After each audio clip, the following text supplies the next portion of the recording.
Let us take a quick look at the Epic Theatre. And there are two big names, at least two big names associated with the Epic Theatre. One is that of Bertolt Brecht and the other is Piscator. Now, what is the Epic Theatre basically? The Epic Theatre is socio-political rather than the old form of theatre where the audience would sit and there would be an emotional manipulation of the audience. The audience would just go and engage with whatever was happening on stage, and unconsciously they would respond to it unconsciously, identify with the characters, and there would be an emotional catharsis. This used to be the traditional theatre. Now, the Epic Theatre is completely non-Aristotelian. So there will be no question of catharsis.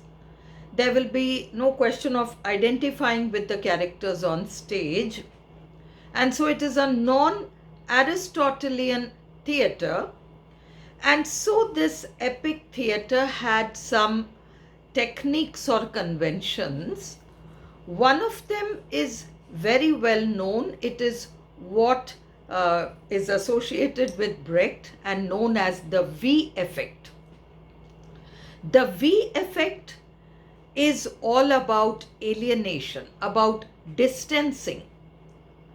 There have to be some stage devices which will help the audience to become more conscious that they are spectators, that the drama is not real, and that those characters are not really going through anything. And so they should not identify with the characters, they should not engage with the dialogue and whatever is happening on stage. And so this V effect or distancing was a technique which Epic Theatre used. It employed it. How? What could be some of the things that would contribute to the V effect, to the distancing part? So now you have characters on stage who are actually doing the scene settings in front of you. You're the audience. In front of you on stage, those characters are going round doing the scene settings.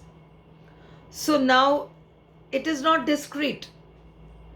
You are actually seeing that happen. So you know, okay, a play is in progress.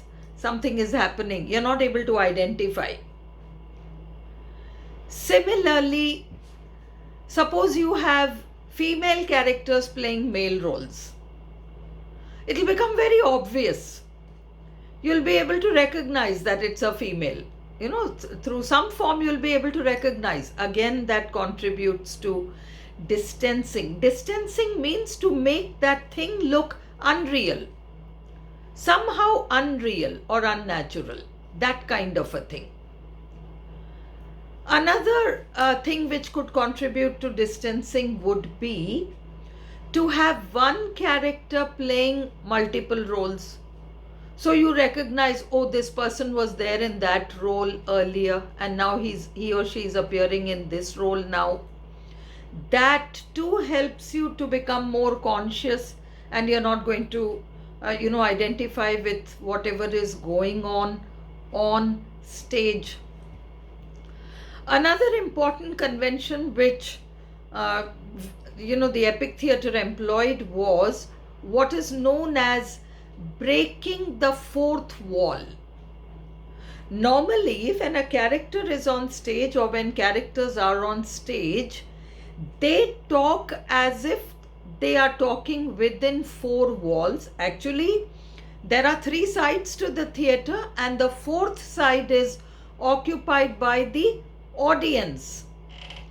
But breaking the fourth wall means that the characters on stage, they do not recognize that fourth wall and they actually communicate with the audience. In traditional drama, the characters on stage would not, communicate with the audience.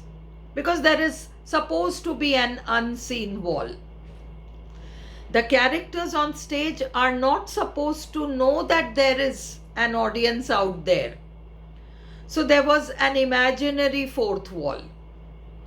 But now in epic theatre, that fourth wall is broken and there is a direct communication between the characters on stage and the audience out there. This is the breaking of the fourth wall, and that communication is happening. So these were some of the techniques that epic theatre famously used.